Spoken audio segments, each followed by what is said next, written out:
অনেকেই আমার স্টুডিও সম্পর্কে জানতে চান যে আমি কোথায় বসে ভিডিওকে শ্যুট করে থাকি এবং সেখানে কী কী রয়েছে।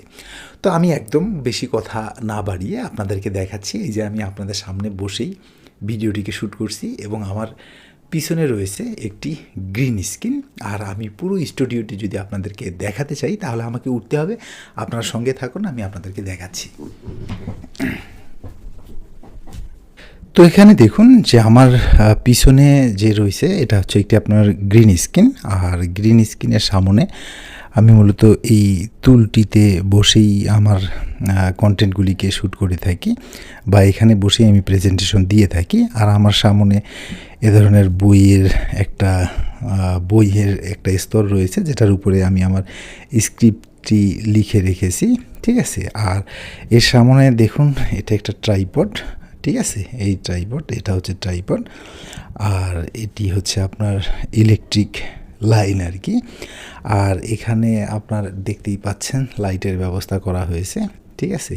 আর এখানে আপনার এখানে একটি এবং এখানে একটি, এটাকে মূলত বলা হয়ে থাকে আর কি, এটাকে সফট বক্স বলে থাকে, ঠিক আছে। তো এই সফট বক্স যদিও বা খুব একটা দামি নয়, ঠিক আছে। এগুলি আপনার ৫৫০০ টাকা থেকে ৫,০০০ টাকার মধ্যেই এই ধরনের সফট বক্স পাওয়া যায়। এগুলি চায়না সফট বক্স। এবং ভিডিও এডিট করার সময় আমি যে কাজটি করে থাকি, আমি মোবাইল থেকেই ভিডিও এডিট করে থাকি। সাধারণত আমি সবথেকে বেশি ইউজ করে থাকি আপনার ইউকুট নামে একটি মোবাইল অ্যাপস, যেটা ভিডিও এডিটিং অ্যাপস, একদমই আপনার ফ্রিতে আর কি। এখানে আপনার ওয়াটারমার্কও আসে না।